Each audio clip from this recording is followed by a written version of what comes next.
Rick Hanson is a psychologist, senior fellow at UC Berkeley Greater Good Science Center, and New York Times bestselling author. His 6 books have been published in 29 languages and include Neurodharma, Resilient, Hardwiring Happiness, Just One Thing, Buddha's Brain, and Mother Nurture, with over 1 million copies in English alone. His free newsletter has 250,000 subscribers, and his online programs have scholarships available for those with financial need. He's lectured at NASA, Google, Oxford, and Harvard, and taught in meditation centers worldwide. An expert on positive neuroplasticity, his work has been featured on CBS, NPR, the BBC, and other major media. And he's been meditating since 1974 and is the founder of the Wellspring Institute for Neuroscience and Contemplative Wisdom. He and his wife live in Northern California and have 2 adult children, one of which he co-hosts a wonderful podcast called Being Well with Forrest, and they've interviewed many of the folks that we're talking to today in this summit. So you've got to check that out, and it's just always a delight to be with you, Rick. Thank you for coming to the summit today. Diana, I'm delighted that you're doing this, and it's about such a timely topic, culturally and also personally, for so many people. And it's a topic that you and I have been discussing for a little bit, and I think one of the reasons why we've been talking about it is because people are feeling pretty burned out and run down, and at the same time, they're facing a lot of pressures to work harder and achieve more. But folks are really anxious and stressed, but at the same time, they feel this pressure to do more. So I thought it would be a good place for us to start is just to sort of talk about that predicament that folks are in and what your thoughts are around this concept and idea of striving and how it can be challenging for people. Yeah. Well, if you're pouring out more than you're taking in over time, naturally, you start to feel like you're running on empty. That's just a law of nature. Of course, you feel tired because your life, let's say, is tiring. And to be really clear, many people have no option about that. The nature of their life, due to injustice, poverty, or personal circumstances, just simply calls them to pouring out that much. There's just no avoiding it. Second, as we pouring out is not inherently stressful. We're just working long hours. We're just standing there at the bedside of an aging parent. We're just getting up in the middle of the night for the 5th time to walk our colicky baby up and down the hall. That's a natural process that will wear us down, but it's not in and of itself stressing us. Stress involves negative emotion, feeling irritated, frustrated, lonely, sad, blue, etc. When we add stress to this process of natural fatigue and depletion, then it's a double whammy. And the body and the mind over time gradually accumulate what scientists call allostatic load. Perhaps some of your other speakers have used that term, allostatic load. The wear and tear on body and mind, which can then ripple out into wearing and tearing in our relationships. So that's kind of what's happening. And what's the prescription? Obviously, do what we can to affect the world around us at all kinds of scales. Great, name that. Second, do what you can to shore up your physical body. If you're dealing with a lot of hard things, try to get protein at every meal. Try to get some decent food. Try to get the sleep when you can. Try to get some kind of rest and respite for yourself. And then, in terms of your mind, there are several things you could do that are really wonderful. I'm sure we'll talk about them, but one of the keys, honestly, is to take tiny breaks along the way, micro breaks. We can handle a lot of yellow zone, yellow flag, even orange flag wear and tear. It's when we start moving into the red. It's like pedal on metal. You've gone through the brake pad and now you're creating some damage to yourself. It's really important as soon as you start to feel there, take a breath break, 1 breath. Take a water on your hands break, if you can, for 5 seconds. Lift your gaze to the horizon, which neurologically is kind of like a circuit breaker that pulls us out of negative preoccupations. Step away from the task for a moment. Tell the world you've got to use the bathroom and lock the door behind you. Do what you need to do, mini micro breaks. Really, really important. Very, very helpful. Second major thing is to take in more of the good. Really a major theme of my own work is to appreciate the power of very brief beneficial experiences that are states of mind And by slowing down to receive them into ourselves, we gradually hardwire them into ourselves as beneficial traits woven into the fabric of our nervous system, moving from moments of a sense of accomplishment, getting something done, to a larger feeling of fulfillment. That becomes a trait fulfillment. Or moving from a sense of connection, like you and I have a really lovely, long-standing sense of connection and friendship with each other. And as we just have a feeling of that, a momentary sense of that state of being, we can slow it down and develop more of trait compassion, trait feelings of worth, trait feeling cared about. So those would be my two kind of tips, big time in the larger context there. Micro breaks and taking in the good along the way. So you talked about also some of the inner practices that we can do. Those are sort of things that we can build into our day to give us those breaks and kind of source ourselves. But there's also all of the stuff that's happening in our heads, right? And this anxiety and stress and feeling like we're behind and we need to catch up. I think that folks that struggle in particular with striving, they have this sense of if they don't keep on going so fast, they're going to fall behind. There's sort of this sense of not enoughness. How do you work with people in terms of cultivating a sense of enoughness and contentment without this stressful striving? Right. First, it helps to know factually, and I say this as a longtime striver. I'm a proud striver. I think skillful striving is the crux of the matter, as well as some other things, and we can get to that. So as a longtime striver, right, with no apology for it, it's really important to appreciate that you can be ambitious, you can be inspired, you can be passionate, you can be aspirational without feeling like you yourself are jabbing yourself in the back of with a stick every step of the way. Very important to appreciate that. Second, I think you said it yourself a moment ago, again and again and again, we have genuine opportunities to recognize that we completed a little task. Right? We completed a little thing. We finished a little email, we washed a little dish, we changed our clothes, we completed a workout, we finished a conversation. We have the factual, objective basis there for a breath or so to register that completion. The power to do that is within our own minds. No one can stop us from internally resting attention on the fact of goal attainment. It's a small goal, I understand that, but accomplishing big goals are built from accomplishing a lot of little ones.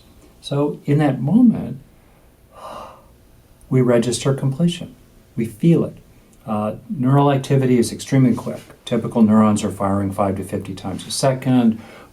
Coalitions of millions, even billions of neurons are synchronously firing multiple times a second. A lot can happen in the handful of seconds of a single breath that in which you can really register into your body in a very embodied sense. Oh, got that done, got that done, got that done, got that done.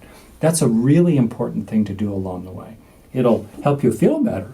You'll feel more satisfied that you did all those things. Second, it will tend to counteract and compensate for that harsh, scolding, pushy, scornful part within us, often internalized from people who are like that, parents, coaches, religious figures, exes, etc., right? It helps us to stand up to that, to say, hey, look at all what I'm getting done so far. Yeah, there's more to do, and yeah, I'm ongoing, but I'm getting so much done already. And then the third really nice benefit of this little moment of completion is that it moves the needle in that moment, during that breath, of your personal stressometer, your stressometer that's been hanging around yellow and orange, if not red, brings it back to yellow, maybe chartreuse, a little yellow, green, and even can bring it into the green, if only for the duration. And that again and again and again will enable you to sustain the marathon of high-level performance. And you can see in people who do sustain the marathon of high-level performance in any domain, they're doing what I'm describing, maybe intuitively, maybe deliberately, but they're doing what I'm describing because it's what you have to do along the way. It's like taking little sips of water if you're running a race in the hot sun. You have to stay hydrated. In this way, we are psychologically hydrating ourselves, and we're, in effect, hydrating our body by pulling it out of the hormonal and other bodily systems that are involved in the stress cascade, and we are helping it come back to a healthy baseline, home base equilibrium. I love that, psychologically hydrating ourselves. That's a wonderful image and metaphor to use. And as you said the word marathon, what went through my head was, what if it's not healthy for us to be running this race in the first place? And you recently did a podcast with Forrest on letting go. And when I was listening to it, I was actually running while I was listening to it, but when I was listening to it, it was so powerful for me because you talked about this real tension between what Angela Duckworth calls when to grit and when to quit. So you've really highlighted grit as sort of being this persistent, powerful characteristic that's very helpful for folks. But there's also a benefit in letting go and quitting things from time to time. How do you tell the difference? And especially around this concept of striving, because some of us are striving toward, we're climbing ladders that are going to nowhere, right? Or aren't lined up with our values.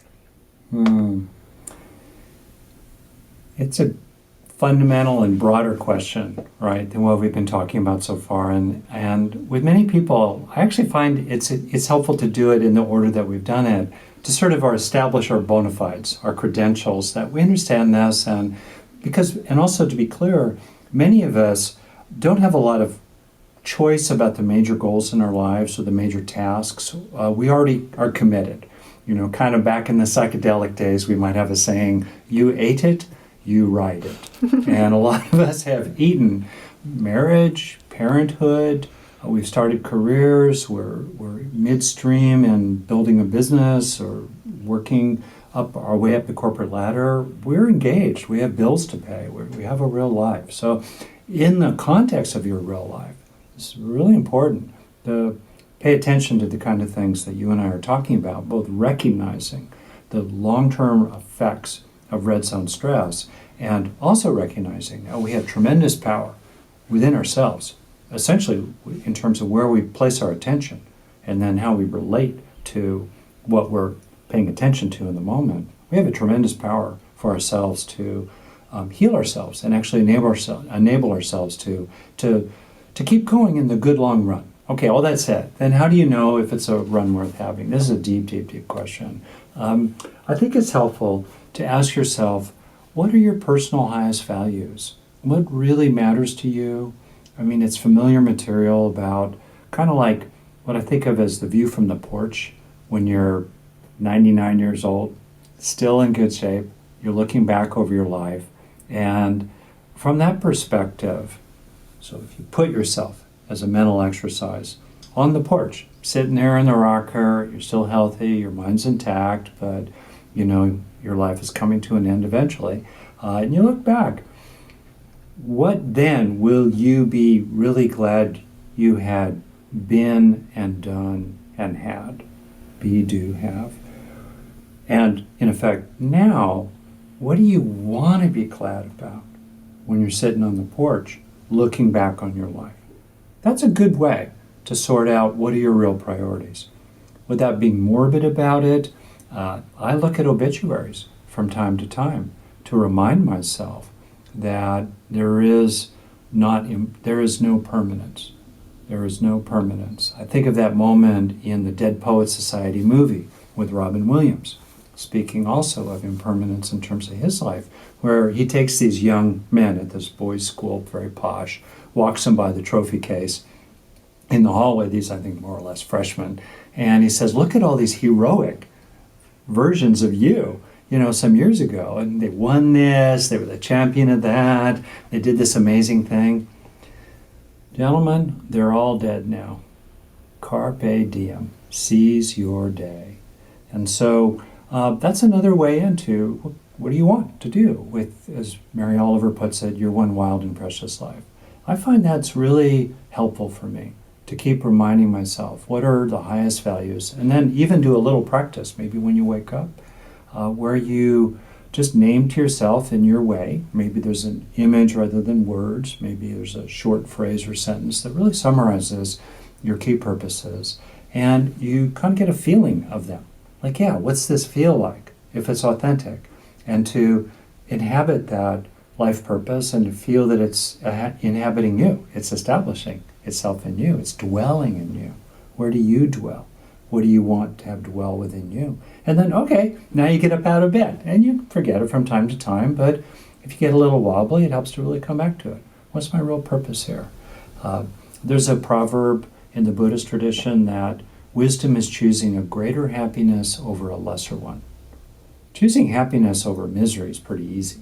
But I think what we're really talking about here is how can we choose priorities and go after purposes that are of a higher order of their meaning and fulfillment and contribution that we really care about, rather than chasing lesser happinesses like status seeking, trying to impress other people, striving to keep up with the Jones and all the rest of that.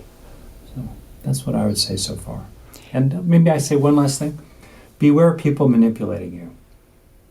The culture, most organizations, many other people, they try to get us to care about their priorities, when in fact their priorities are not necessarily so good for us. And if you're going to be in a school or in a company or in an organization, ask yourself, is this institution using me for its purposes? Or am I, within the code of my ethics, am I using it for my purposes? Whose movie am I in? Am I in their movie, playing a role that they write for me with lines that I'm supposed to speak? Or, are they in my movie, unbeknownst to them perhaps, serving virtuous purposes for me and for those I care about?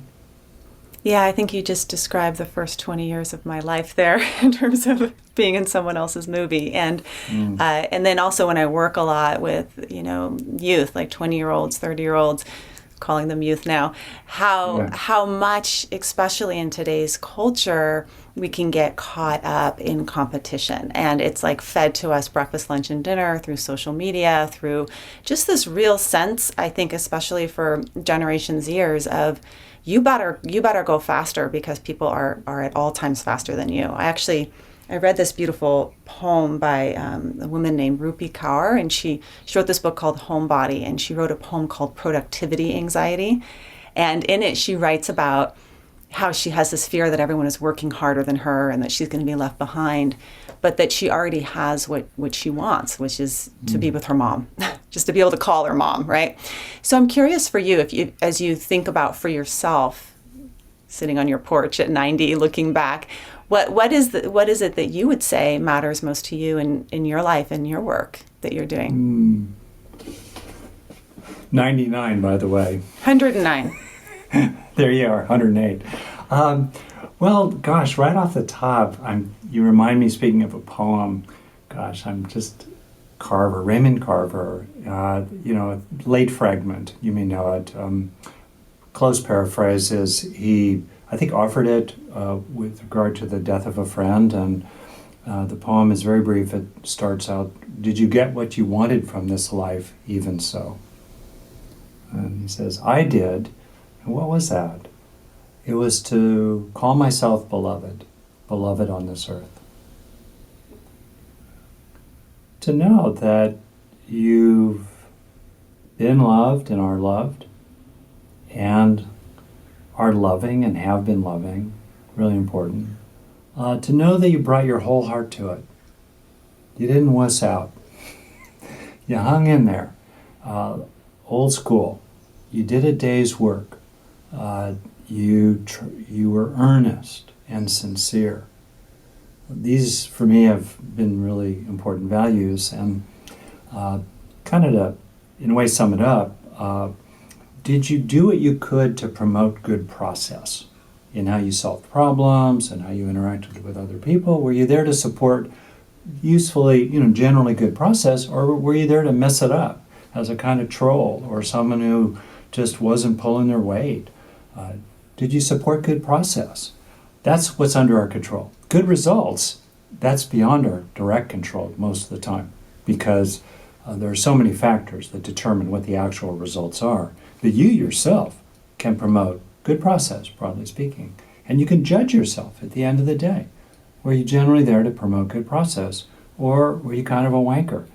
So there you are. And if you promote a good process, drop that head on that pillow, good on you, right? A second, did you learn? I think this is so fundamentally important. Did you have a growth curve? Did you learn? Did you have both a growth mindset and a growth toolkit? Did you help yourself heal a little and grow a little and even awaken a little every day? Did you become a little more skillful? Did you get the message when your friend or partner or kid read you the riot act? Did you zero in on what was actually true and useful in what they said and implement correction from that day forward, or not? Did you learn a little in how to manage your own reactions, your own mind? Did you learn? And again, learning is very much under your own control. You can help yourself learn a little every day. And then the third thing, when you look back, is a kind of standard to judge yourself by. Did you bring a good heart? Did you have open-heartedness? Did you let other people land in you? Did you recognize them as beings? Did you practice the golden rule? Did you bring to them what you would wish that others would bring to you, even if others don't bring it to you, or bring it to you even less than you bring it to others? Okay, still, did you operate in that way? And did you have courage, heart? Did you take heart? Did you find courage in this life? Those three. Did you encourage good process? Did you encourage learning? Did you encourage heart? And I have my bad days. I've messed up, definitely multiple times, and I look back and there are things that I have a wince of, or more than a wince, of healthy remorse about. And on the whole, I feel like I've done a good job. When I look back at that kid who looks out at me in the pictures from 3rd grade or younger or later, and I go, yeah, you kept trying. You didn't give up. Good on you. Can we talk more about the places where you've struggled and where you've been sort of maybe caught in your own striving, and what catches you and pulls you away from your values? So I'm old enough now that, looking back, it's a normal developmental stage to have some life reflection. I'm past the midway point, barring some extraordinary medical miracle on this body's life. One thing interesting that I have looked back a lot at was a lack of vision for what was actually possible. So it might be counterintuitive in a summit that's about being careful about overstriving. And I think that in many ways, partly due to my own background in I would say a lower middle class upbringing, where there wasn't much sense of possibilities beyond a fairly medium level of what was available to a person, including professionally, and also certainly in terms of states of consciousness, the development of very, very profound depths of well-being and inner peace. There wasn't much sense of that. So I just didn't know.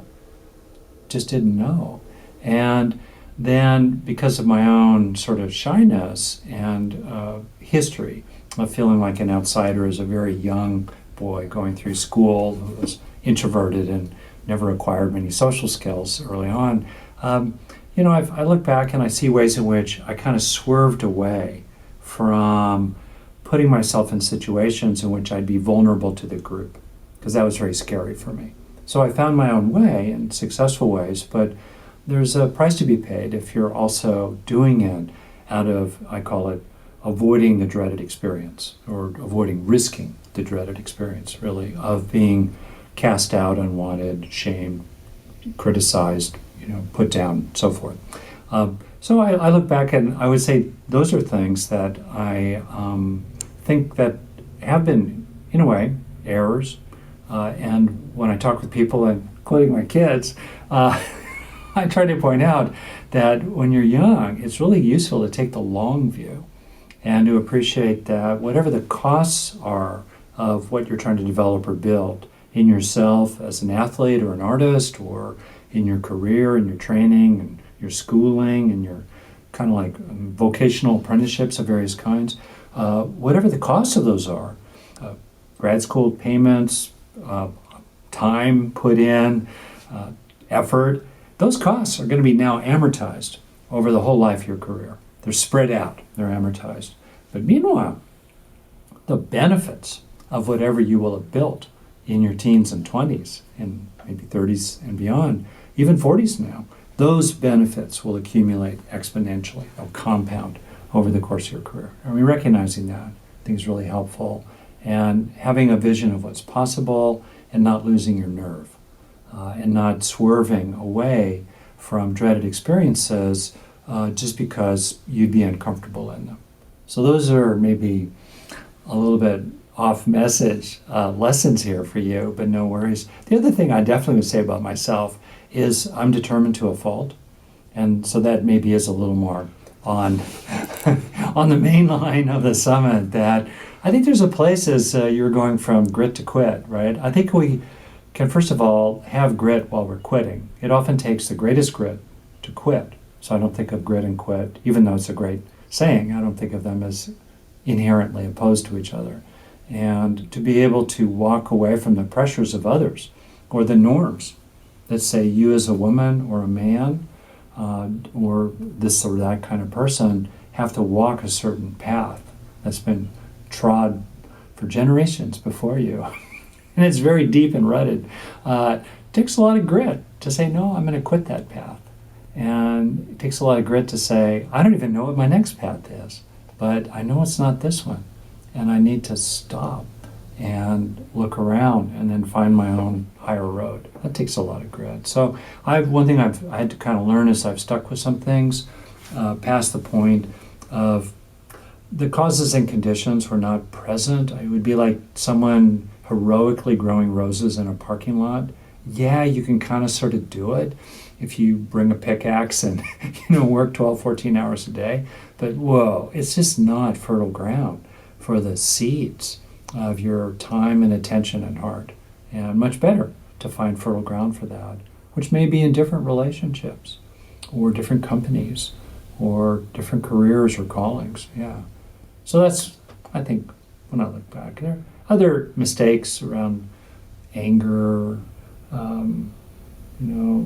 just getting caught up in my own irritations about things and trying to learn from that as well. I'd love to spend a little time on the dreaded experience, because it feels like befriending the dreaded experience in some ways is the secret sauce to all this, because it's where freedom is. Yeah, if the dreaded experience is what's driving us to quit, or the dreaded experience is what's driving us to strive, then it's not really our choice. It's our avoidance of the dreaded experience. It's our experiential avoidance, right? And I'm wondering how you work with that using contemplative psychology, using also neuroscience. Like, how do you help people befriend the dreaded experience?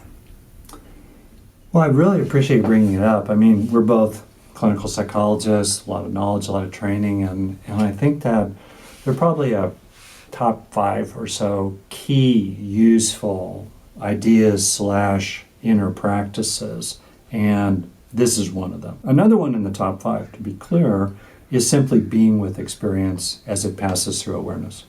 There is sadness, there is joy, there is pain, there is pleasure. It is here, it is what it is as it passes through awareness, and simply being with it. And then hopefully with some skillfulness, spaciously, without being overwhelmed or flooded with distress, compassion for what is there. Those qualities, certainly, but we're just being with it. We're not trying to nudge it one way or another. Okay, that said, there's this kind of, I think of it as the triangular track dynamic that routinely happens. And it often happens in under a second if we've developed a habit of avoiding the risk of the dreaded experience. So something arises within us that's authentic for us. Some true self-expression. We want to tell someone that we felt hurt, or we want to start a project, or in my case, long ago, we think to ourselves, wow, it would be really cool to go to an absolutely elite college or graduate school. I think I could kind of cut it there. And then, so we start with the natural expression of our true self. Then, second, comes the associated expectation of pain. The expectation of a dreaded experience. They'll attack me if I reveal that I'm hurt, if I try to write a book or launch a program, no one will want it, and it'll be humiliating, and I'll lose a lot of money, and I'll feel horrible as a result. Or, I'll go to that top school, and I'll feel like an outsider yet again, damaged goods, the ugly duckling, no one will want me, I'll feel horrible again. So that's the second step, a second leg of the triangular track. And then the third leg is the defense against the expression of the true self. Some kind of defense. Maybe with another person, we make a joke rather than revealing that we were hurt. Maybe with regard to our project, we put it off yet another day. We procrastinate, let's say. Maybe with regard to some really big dream, we dissociate, we space out, we just feel so sleepy even thinking about it. We just go away from it. We enact the defense that reduces the risk of the dreaded experience. Being mindful of each of those three steps in the triangle or triangular track is 50% of the battle. Right there. Can you be aware? Often when you're looking backwards, you notice yourself in the third step. You're enacting the defense. You're picking a quarrel with somebody when you actually want to get closer with them.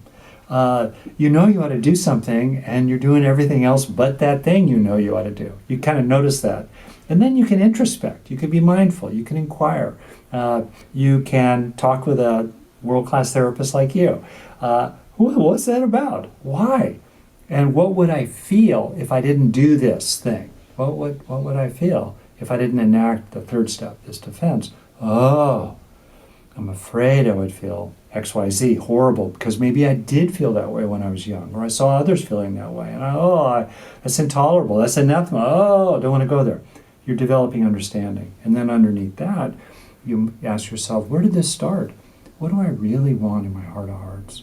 And then you start to identify the deep cry of the heart, the deep expression, the deep longing, the deep contribution that is crying out to be made and is bottled up and in fact becoming stagnant and rancid every day. Not good. So, self-understanding. And then what do you do on the basis of that self-understanding? This is where it gets really cool. It's great, actually.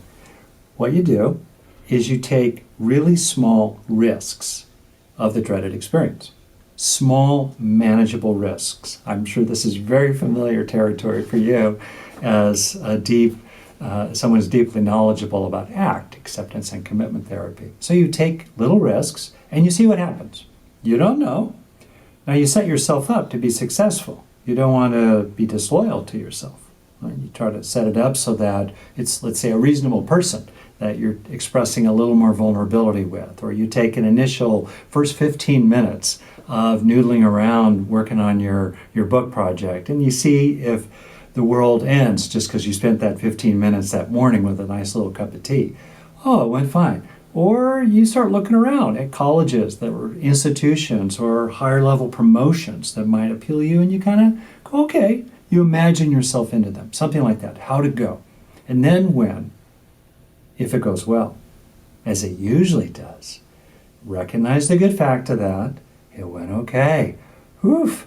Second, let that recognition of the objective facts that it went okay become a feeling that's appropriate of respect for yourself, or satisfaction, or closeness with another person, or a sense of accomplishment, or a sense of your own little moxie.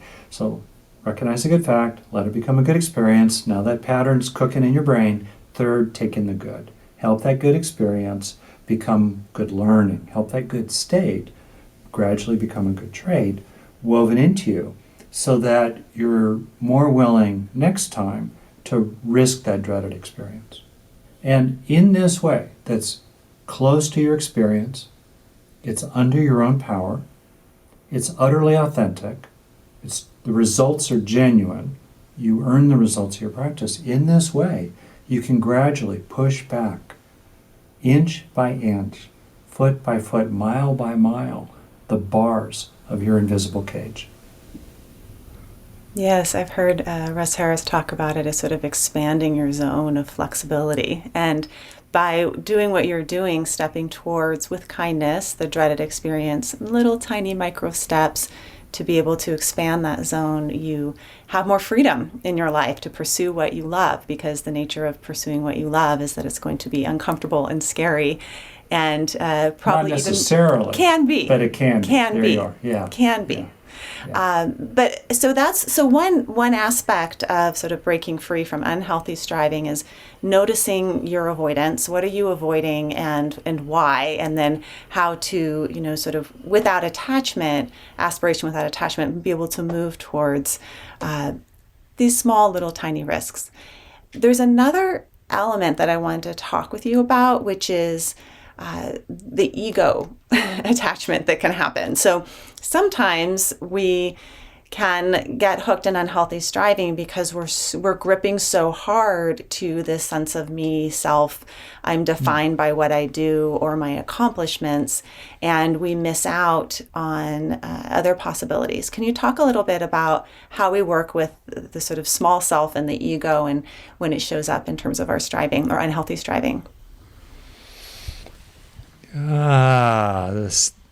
The self returns. Well, to be clear first, kind of on the words and all. Yeah. What is striving?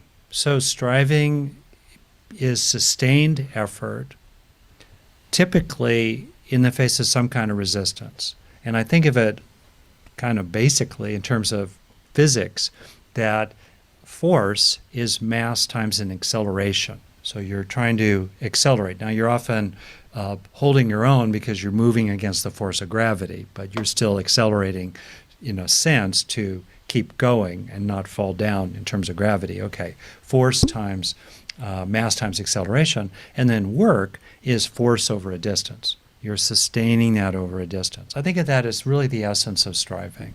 And there's a much in life that doesn't involve that, where you're just launched and there's no sense of effort involved in it.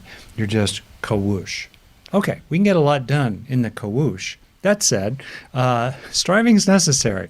I kind of have a stupid saying, I call them dadisms around this joint. Nothing digs ditches like shovelfuls of dirt. There you are, right? So there's a place for that. It's a breakthrough for many people to realize that striving does not need to have any sense of stress associated with it. There need be no sense of negative emotion in that process of sustained effort over time. And I think that is the real key question. How do we manage to do that? It's not that it's bad to have feelings of irritation and frustration and pressure and contraction and drivenness in a problematic way with a certain sharp elbow of people around us tending to it them rather than thou them, in terms of the I, thou, I, it dichotomy from Martin Buber. That's problematic. That's problematic. And the question becomes, how can we maintain the virtue of healthy striving, healthy aspirational effort, showing up, doing a job, understandably being tired at the end of a long day, juggling many, many kinds of roles often. How can we do all that without adding the unnecessary wear and tear to it? So that's what we're exploring, and that's kind of, I think, a key distinction here, right? So then you're exactly right. One of the major factors of stressful, pressured, contracted striving is me, myself, and I. It's self-referential preoccupations. How am I looking? Am I impressing them?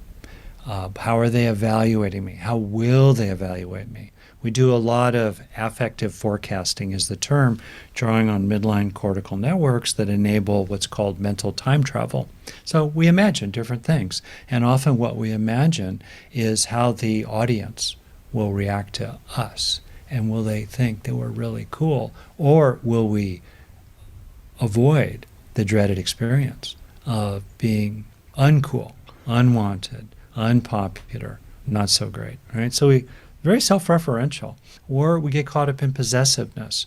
My badge of success, my major thing that I get to keep for myself, my precious, right? And when we go there, we could feel it. One of the interesting things for many people, I think, in their career, if they, over time, accomplish things, let's say, maybe become more successful, maybe more known, is you start noticing and becoming increasingly aware of the instantaneous sense of contraction and suffering when you start getting caught up in self. Now, an important point here, one of the reasons why people get caught up in self and use striving as a way to validate their self is that actually they haven't taken in enough healthy narcissistic supplies. They have not internalized sufficient positive social supplies, so they're hungry for them. And there's a lot of pain around the lack of them, or maybe even wounds related to them. I'm speaking both of the absence of the good and the presence of the bad, whether it's early in childhood or in early relationships, early work experiences, or even current periods of time. It's healthy to us. It actually tends to free the clench of ego to repeatedly recognize facts of your own worth, your own good intentions, your own good heart, facts of other people, valuing you, including you, seeing you, even if they annoy you sometimes. They like you, they appreciate you, maybe they even love you. Recognizing those things repeatedly today can actually soften the grip of ego and over time fill up that hole in your heart. This is definitely a path that I've walked myself a lot. So I think it's helpful, summing up, to watch out for the self-contraction. It's helpful to have insights if you're so inclined. Often they come from the contemplative traditions that can recognize the constructed, kind of foamy, insubstantial, transient, dynamic nature of the sense of self, which gives the lie to the presumptions embedded in the sense of self that there is a unified, fixed, enduring, independent entity inside. And as we kind of lighten up about that and let ourselves be in this life while being productive as appropriately in this life, in effect, as the whole symphony, rather than one dominating instrument, the one violin that wants to play or the one drum that wants to bang all the time. We let ourselves be the whole orchestra. As we participate in our life, we get a lot less stressed and we're actually able to be a lot more effective. Well, it's definitely something that I've noticed is a characteristic of yours, is that you have a tendency of watering that seed in others. And the way that you communicate with people, you communicate in a way that makes people feel like they're enough. And you see the good in people. And it's just probably because you've been doing this practice with yourself and taking in the good. It seems that when you do that enough, you're also able to give the good and spread it and water those seeds in others. And then it becomes this positive cycle, as opposed to the competitive drive when we're in our silos and we're dominating or trying to hold on to our small selves. Well, thank you for that. Just think about what it means to you, whoever's listening or watching here, when you feel heard and that another person recognizes the good in you, recognizes you as a genuinely good person. Which doesn't mean you have to be a saint. You're still allowed to have foibles and eat too many cookies someday, or whatever that might be. Notice how that feels. Wow. And just realize that we have this opportunity to receive other people, if only for a few breaths, to receive them in our eyes, to look past the eyes to the being inside, to get a feeling of their own strivings, their own stresses, their longings, their wounds, their sweetness. To do that is an extraordinary gift we're able to give others over the span of a handful of seconds, maybe a dozen seconds in a row, perhaps. Wow. And we can make such a difference for people routinely. We can still have our boundaries. We can still, recognize that we're going to move on after a minute and a half or so, no problem. But meanwhile, wow, what benefit we can give to other people. You use the word foaminess, and that word kind of also alludes to, I think, sometimes where the direction of your work goes. When you read any of your books, by the time you get to the last chapter, you're definitely in the foam, and the foam being sort of these things like, receiving, like being an opening to allness or finding timelessness. Yeah. And I really love that about you, that you go there. And I also wonder, okay, how do we concretize that? Like, how do we make sense of that in our real daily lives? Can you talk about some of these more sort of foamy aspects of, and I think they're foamy aspects of thriving, really, foamy aspects of enlightenment, and how we play that out? Yeah. Whoa, well, thank you. Well, first off, very down here in planet Earth, is the general principle of modeling those who are farther along in some path that draws you. They're a little better at playing tennis, want to play tennis with people a little better than me. They cook in a really interesting way. Like, how do you do that? Or as a person, they're in the middle of some tough situations, and they clearly are rested in grace under fire. So we ask ourselves, we ask them, how do you do it? Or we watch them and we ask ourselves, how do they do it? And same with people that are really far along in self-actualization, human potential, the upper reaches really of awakening and enlightenment. These are real people who live real lives in history and in the present day, many, many traditions. Many of them, I would say, have a spiritual dimension. Others are more secular. And we go, wow, how do you do that? And as a, I would say, neuropsychologically oriented person, I ask myself, what's going on in the body with your hormones, your neural circuitry, your sympathetic nervous system, et cetera, et cetera? How do you do that, right? And then we work backwards from there. So it's in that very grounded, very embodied context that, I'm very interested in how it's possible to abide in the present as a person with little sense of self, while being very aware of the transience of experience, enjoying what's pleasant as it passes through, allowing what's unpleasant as it passes through, while feeling like a local rippling in the empty river of the universe.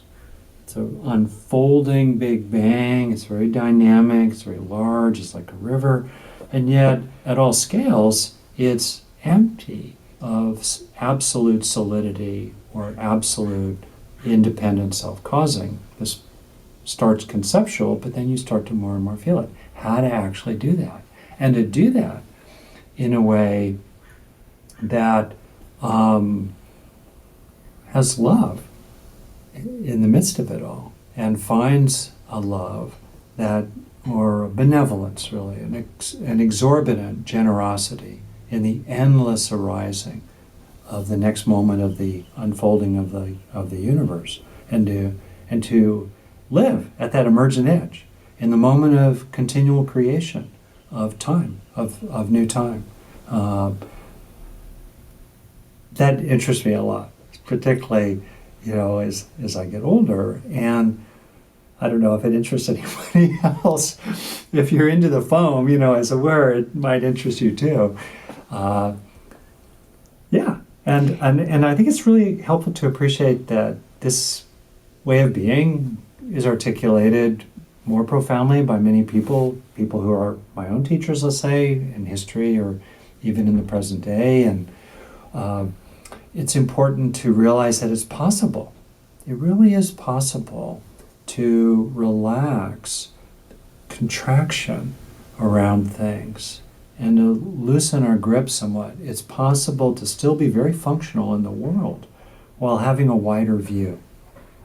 It's possible to disagree with people, to disapprove of people, to stand against them politically, fiercely. It's possible to do all those things without hatred invading your heart.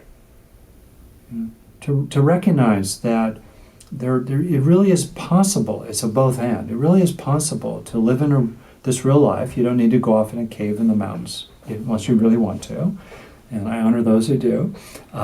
It's really possible to do all that while, making a good meal, hanging out with friends, howling at the moon on a Saturday night, watching sports on TV, or my wife and I watch a lot of British crime shows, detective novels, detective shows. Anyway, it's possible to do all that. Both.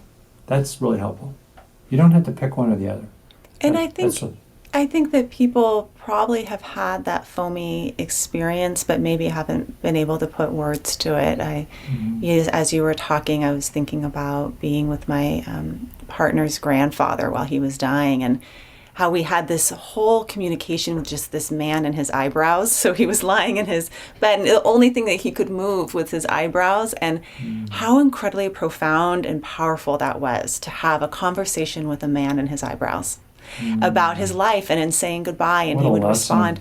And it was like transcending time. I don't even know how long that conversation went, but it was a foaminess to it of being both with love and with sadness and with loss and with hope and with joy, all of that at once, and making space for that. So I do think a lot of what you're talking about can make sense to people, but sometimes we get caught up in words like enlightenment and we get fused with the word and it pulls us away.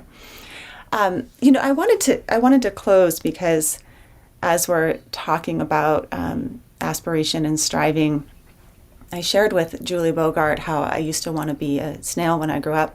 But the other thing that I used to want to be when I grew up was a flower arranger. And I learned about this Japanese art of flower arranging. And when you do the Japanese art of flower arranging, you have one central branch, which is like the central truth. And then you have some supporting branches, and then you have a few branches at the bottom, which are like the ground. And it's very also important in flower arranging to have space between the flowers. So we have this tendency in the US, like pack everything in, right? But in Japan, the space is just as important as the flower itself, right? So I'm wondering if we think about this sort of the central branch of from striving to thriving for you, and then the supportive branches in the ground, how you would sort of sum that up, like as we close today. First, I'd like to name a teaching from Zen that has really landed on me in the last year, because that's when I first heard it, about a year ago. And a great Zen teacher, translated different ways for the name, Unman, was asked, what is it that trees wither and leaves fall? And his reply was, it is body exposed in the golden wind. Body exposed in the golden wind. Like many Zen teachings, there are levels and levels to this, including levels beyond words. My words would be, in part, if we are to enjoy the golden wind, we must live bodily exposed. And we are bodily exposed, to be sure, and still amidst the golden wind. And the two together. So part of the wisdom I think about it is that dual recognition of transience, impermanence, fragility, the fairly rapid ending of your own life eventually in the larger scheme of things, on the one hand, while on the other hand, feeling buoyed and breathed and lived, right, by all the influences, all the causes and conditions, all the people all the good people, all that living through us as the golden wind. Both truths, resting in that, knowing that, feeling that, one being maybe more prominent at a time than another, but both together. That's really central. A